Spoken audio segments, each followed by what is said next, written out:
네, 이번엔 전국 상황을 좀 보겠습니다. 더불어민주당 이재명 대표가 어제 5번째 검찰에 출석해 11시간 동안 조사와 또 조서 열람을 마치고 나왔습니다. 조사 과정과 추가 소환 날짜를 두고 검찰과 이 대표 간 신경전을 벌이고 있고 또 여야 간 공방도 이어지고 있는데요.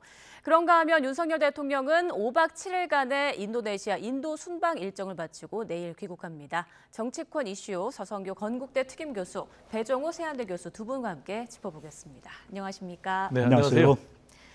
자, 먼저 여야 쟁점 다루기 전에요. 윤석열 대통령 해외 순방 관련해서 좀 이야기 나눠보겠습니다. 자, 오늘 그 G20 정상회의 일정 중에 한일 정상회담이 한 20분 정도 진행됐다고 하고요. 여기에서 한일중 정상회의를 잘 준비해 나가자 이런 얘기가 있었다는 소식이 또 나왔는데 먼저 이번 순방에 대해서 어떻게 좀 평가하시는지 먼저 배 교수님. 네, 윤석열 대통령은 이제 평소에 세일즈 외교를 강조를 했지 않습니까? 네. 그래서 이번 순방에서는 세일즈 외교, 그래서 경제 부분에 있어서 상당 부분 성과가 있었다.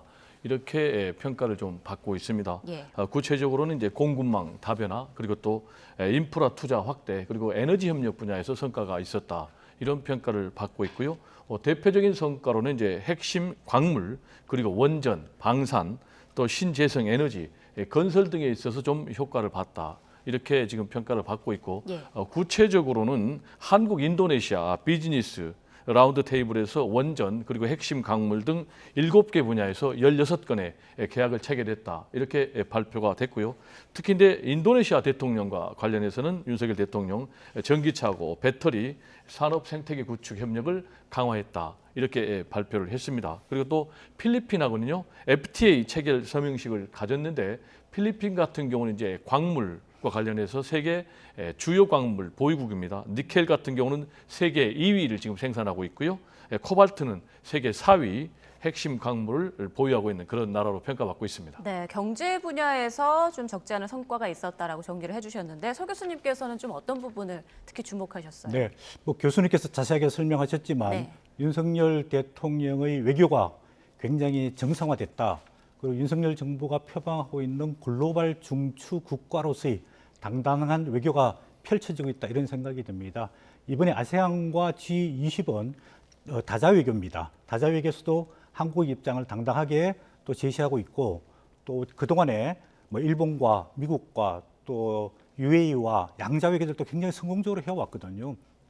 그런 측면에 봤을 때 굉장히 외교가 정상 궤도에 올라가 있다 이런 생각이 들고 아까 말씀하신 대로 우리나라가 이제 한중일 정상회담 의장국입니다.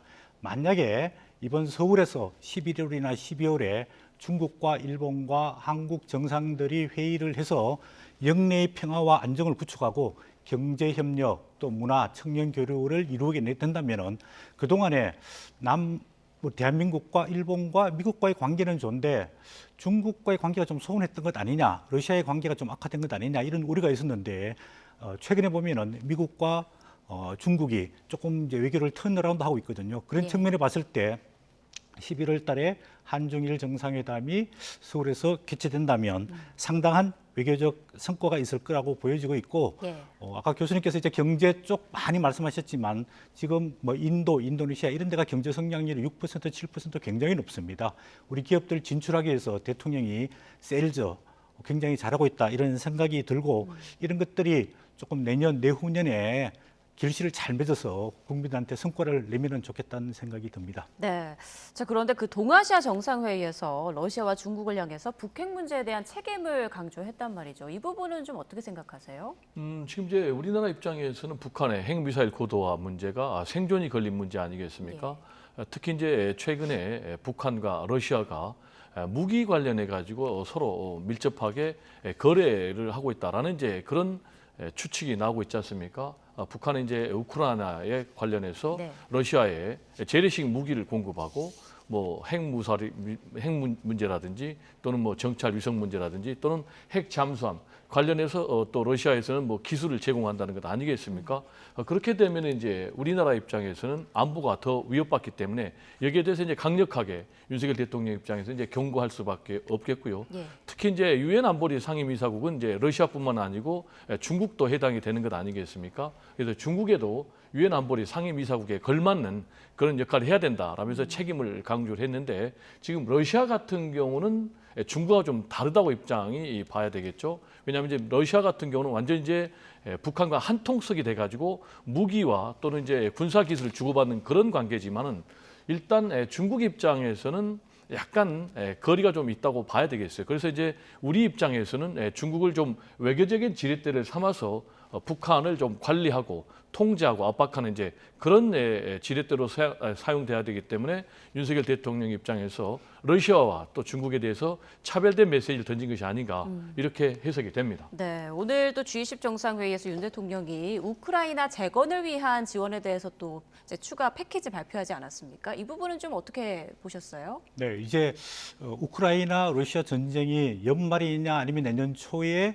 뭐 종전 내지는 휴전이 있을 것이라고 다 예상되고 있습니다. 그렇기 때문에 이제 우크라이나 재건을 위한 투자와 지원이 굉장히 필요한데 윤석열 대통령께서 좀 시의적절하게 이 부분을 잘 지금 관리를 하고 있는 것 아니냐 그런 생각이 듭니다. 지난 7월 16일에도 전쟁의 현장인 우크라이나를 직접 방문해서 9개 패키지 지원을 하겠다라고 이야기를 했거든요. 그래서 그때 이름을 우크라이나 이니셔티브라고 했는데 누가 빨리 우크라이나에 들어가서 재건 사업에 착수하느냐 이게 국제적인 경쟁이 이루어지고 있습니다. 그런 측면에 봤을 때 G20 국가들 모임에서 윤석열 대통령이 발표한 것은 굉장히 의미가 있다는 생각이 들고요.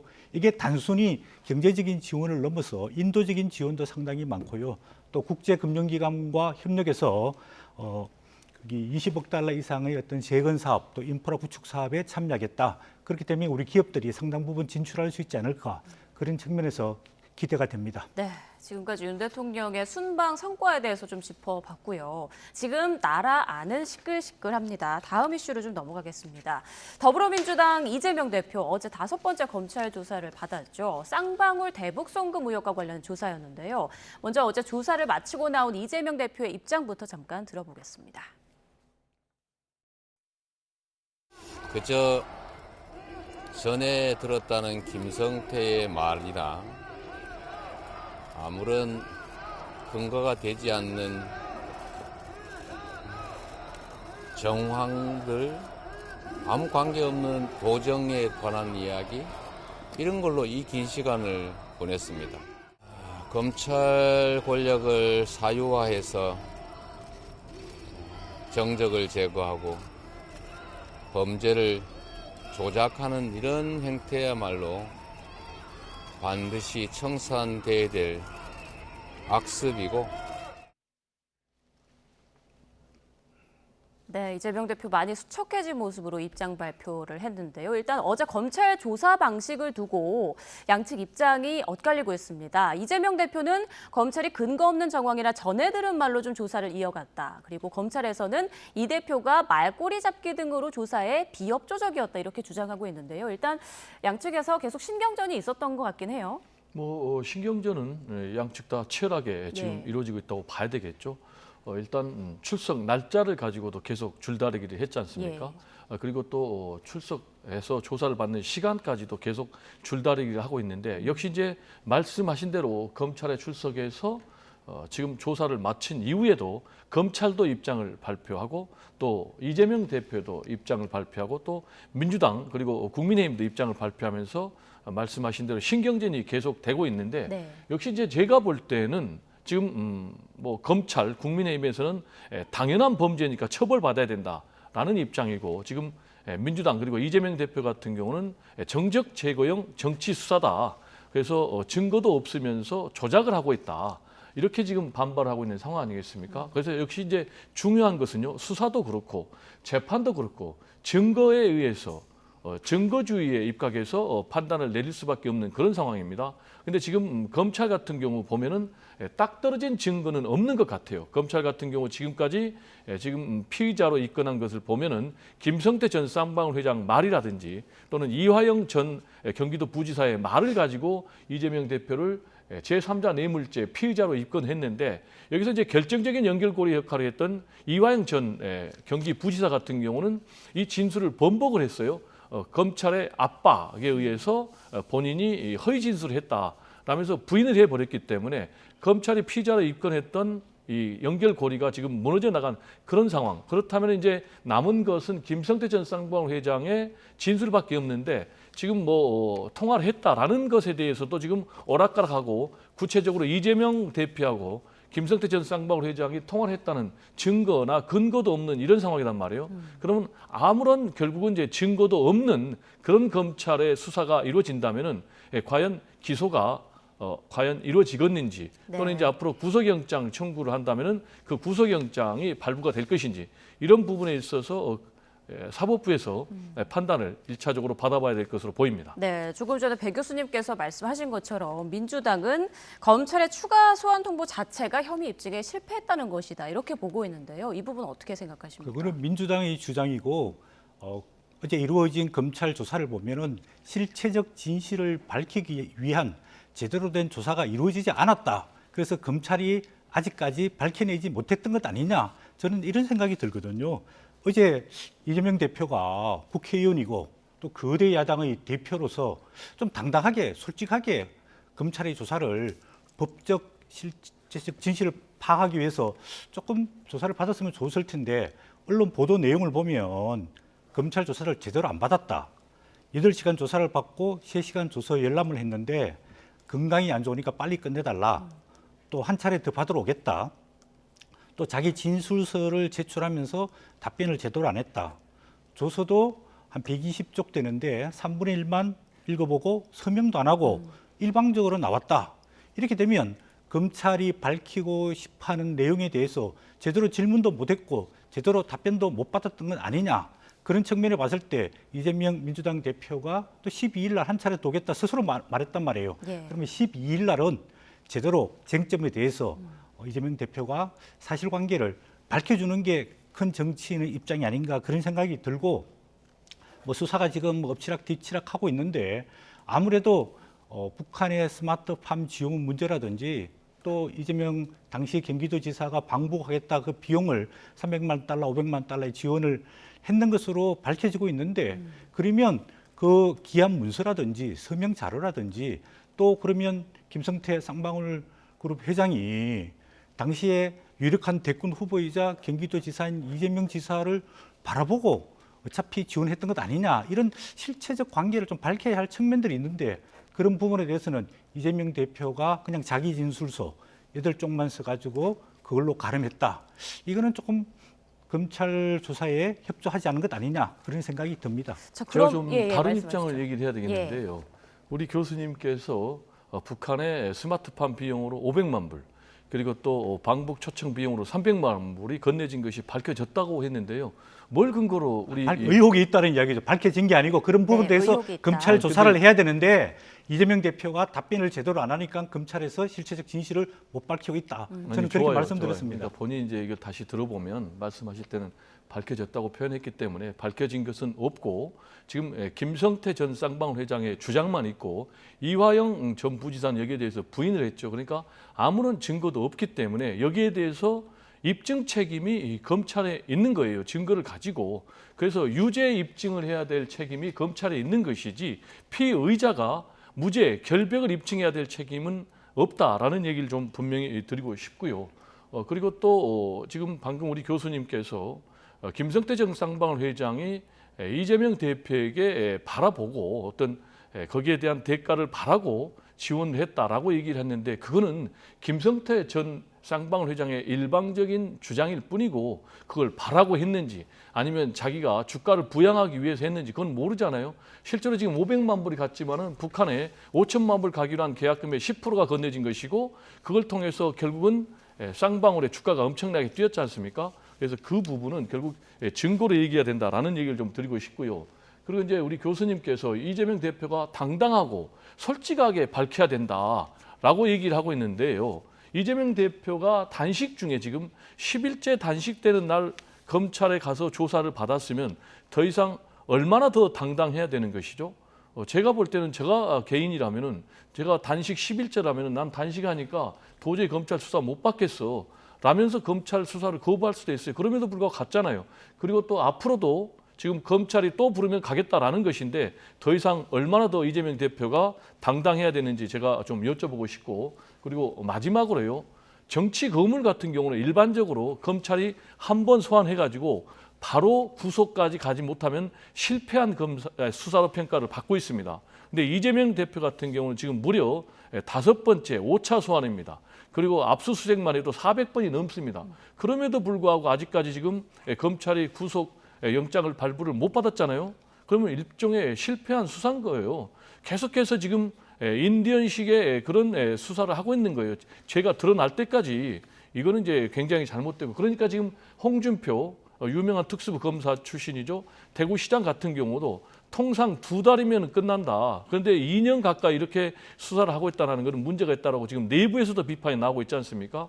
이게 계속해서 장기화된다면은 결국 일반 우리 국민들도 이거는 이재명 대표 죽이기 수사다, 정치 수사다 이렇게 평가할 것 같고, 역설적으로 지금 검찰이 2년 가까이 수사를 하고 있지만은 이재명 대표가 뭐 돈을 받았다는 결정적인 증거가 나온 것이 없잖아요. 아무리 탈탈 털어도 지금 아무것도 나오지 않기 때문에 역설적으로 지금 검찰 수사를 통해서 이재명 대표가 지금 깨끗하다는 것이 지금 오히려 지금 그런 것이 드러나고 있는 상황이 아닌가 이렇게 생각이 됩니다.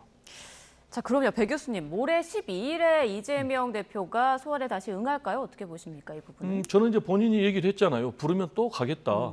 그리고 또 민주당에서도 부르면 또 가겠다라고 했으니까 저는 이제 부르면 또 갈 것 같아요. 그럼 중요한 것은 예. 언제 부르냐인데 지금 말씀하신 대로 12일 날 부른다는 건 아니겠습니까? 네.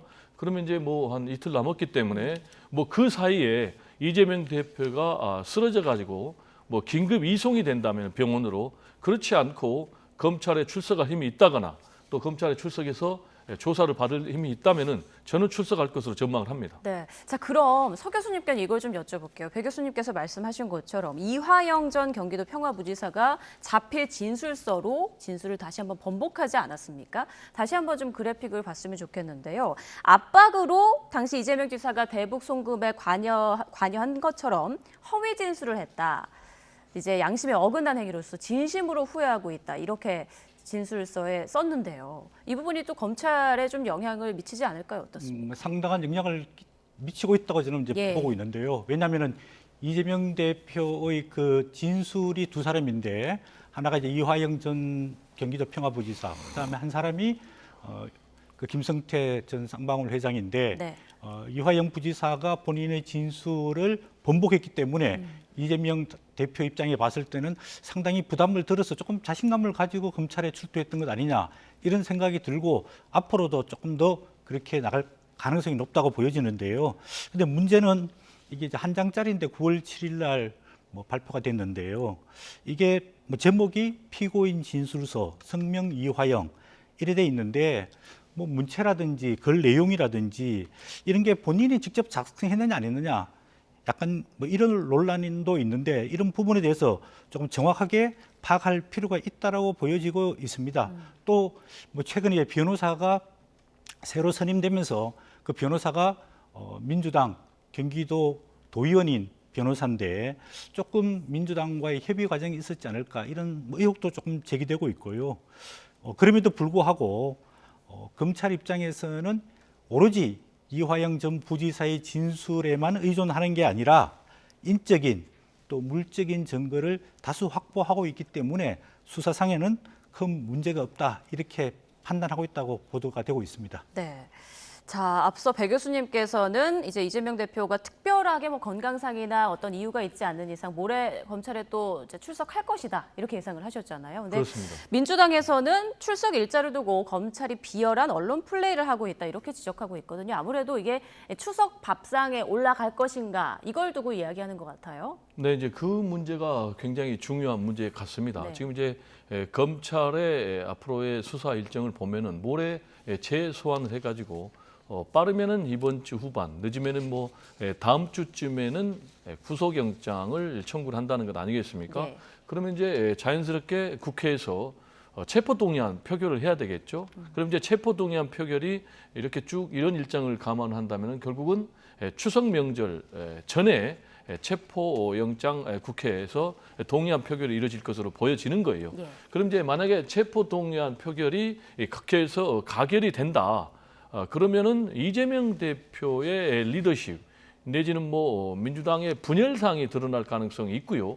또 만약에 부결이 된다 그러면은 뭐야 이거 방탄한 건 아니냐라는 이제 그런 여론이 일 수도 있거든요. 그래서 그거를 또 최대한 추석 명절 연휴 전에 터트림으로 인해서 어떤 상황을 만들므로 인해서 이걸 다시 이제 이재명 대표에게 또는 이제 민주당에게 치명적인 타격을 입히겠다 이렇게 지금 민주당에서는 보고 있는 거죠. 그래서 그 부분에 대해서 미리 검찰을 향해서 민주당이 견제구를 날리고 있는 그런 상황이다. 이렇게 해석이 됩니다. 네, 이제 하루하루 변수가 있기 때문에 이 사강은 계속 좀 지켜봐야 될 것 같고요. 자, 이번에는 대장동 의혹의 핵심 인물 김만배 씨 허위 인터뷰 의혹과 관련해서 좀 이야기 나눠보겠습니다. 자, 국민의힘은 대선 공작 사건이다라고 규정을 하고 진상조사단까지 발족을 했는데, 그러니까 사건의 배후에 민주당이 있다라고 지금 국민의힘에서는 보고 있는 거잖아요. 좀 연결고리가 있다고 보십니까? 예, 뭐 그건 하나의 아직까지는 뭐 정치적 공세이지 않을까 네. 그런 생각이 들고 명백한 거는 김만배 씨와 신학림 씨가 대선 공작을 뭐 자행했다. 이거는 분명한 것 같습니다. 대선 3일 전에 가짜 뉴스를 만들어 가지고 SNS와 언론 보도를 통해 가지고 또 했고 그다음에 또 일반 많은 방송사들 언론에도 보도가 됐고요. 그다음에 또 이재명 대표와 당시 윤석열 후보 간 토론에서도 이재명 후보가 윤석열 후보에게 공세하는 자료로 사용됐단 말이에요. 이런 선거에 악영향을 굉장히 끼친 내용인데 돌이켜보니까 가짜였고 허위였고 공작이었다. 이거는 명백한 민주주의의 파괴 행위라고 볼 수 있습니다. 지난 대선이 0.73% 박빙의 선거 결과로 끝났는데 만약에 이런 공작들이 더 있었으면 선거 결과가 어떻게 됐을까 굉장히 심히 걱정되거든요. 과거에도 보면은 민주당이 뭐 김대엽 씨라든지 또 드루킹 사건을 통해 가지고 직접적으로 대선에 영향을 끼치는 이런 공작들을 많이 했단 말이에요. 이런 측면을 봤을 때 정말 민주당이 민주주의를 지향하는 정당이냐 이런 측면에 봤을 때 이 부분에 대해서는 아직까지 민주당이 어떻게 관련되어 있는지는 밝히지 않았지만 어쨌든 간에 그 수혜를 받은 사람이 당시 이재명 후보란 말이에요. 이런 측면에 봤을 때 민주당에서도 이 부분에 대해서 단호한 입장을 발표하는 게 필요하지 않을까 이런 생각이 들고 그다음 여기에 관련된 김만배 씨라든지 신학림 씨라든지 또 뉴스타파 일부 사과는 하긴 했지만 법적 책임 그다음에 대다수의 보도를 한 방송사들 언론사들도 이 부분에 대한 어떤 사과와 반성이 좀 있어야 되지 않을까 그런 생각이 듭니다. 네, 배 교수님 의견도 좀 들어보고 싶은데요. 일단 이 문제는 앞으로 검찰 수사를 통해서요 밝혀지겠지만 지금 이제 우리 교수님의 어떤 뭐 추측처럼 민주당의 배후설까지 가는 거는 너무 갔다라는 좀 얘기를 드리고 싶고요. 일단 김만배 그리고 또 신학님 이 두 사람의 이 인터뷰 보도가 허위 보도냐 아니냐 부분도 지금 밝혀진 부분은 없어요. 일단 밝혀진 부분은 1억 6,500만 원의 금품이 오고 간 것, 그리고 또 뉴스타파에서 사과한 것도 이 부분이 언론윤리에 어긋난다라고 해서 이 부분에 대해 사과를 했지 이 보도 자체가 허위 보도다라는 것을 인정을 한 것은 아니거든요. 그래서 이제 그 부분은 검찰 수사 결과 드러나야지 드러난 것으로 보여지고요. 일단 뭐 JTBC 같은 경우도 이 보도를 한 달 전에 했습니다. 그리고 이제 그거는 자체 보도였고요. 그리고 이제 지금 말씀하신 김만배 신학님 인터뷰 이 기사는 이제 대선 사흘 전에, 물론 인터뷰는 대선 6개월 전에 한 것입니다. 그래서 이 부분에 대해서는 지금 정확하게 더 검찰 수사를 해봐야 되겠는데 지금 본질은 이런 거예요. 지금 내용에서 지금 김만배 씨가 얘기하기를 지금 뭐 윤석열 수사 검사가 커피를 타줬다. 그리고 조의영 씨에 대해서 결국 이제 사실상 수사를 무마했다라는 내용인데 보니까 윤석열 당시 주인 검사가 직접 커피를 타준 이 부분은 이제 사실이 아닌 것으로 실제로 보니까 편집이 돼 있는 이 부분이 이제 드러났고요. 그렇다면은 과연 당시에 왜 이 조의영 씨는 불법 대출 알선해가지고 과연 10억 이상의 돈을 받았는가? 이 부분에 대해서 왜 그러면 무죄가 내려졌는지, 그리고 또 윤석열 당시 주인 검사가 이 부분에 대해서 사실상 조사 안 하고 무마한 이후에 왜 4년 뒤에 2년 6개월의 징역형을 받았는지 이 부분에 대해서는 지금 민주당 입장에서는 여전히 부산저축은행 부실 대출 의혹이 남아있기 때문에 네. 특검을 하자라는 주장을 하고 있는 상황입니다. 네, 맞습니다. 민주당에서는 대장동 특검법을 통과시켜서 투명하게 수사하자고 주장하고 있고 국민의힘은 국회 차원의 청문회 개최를 요구하고 있는데요. 이 상황도 조금 더 지켜봐야 될 것 같습니다. 네, 오늘은 시간 관계상 여기까지 하겠습니다. 지금까지 서성교 건국대 특임교수, 배정우 세한대 교수와 함께 정치권 이슈들 짚어봤습니다. 고맙습니다. 네, 감사합니다.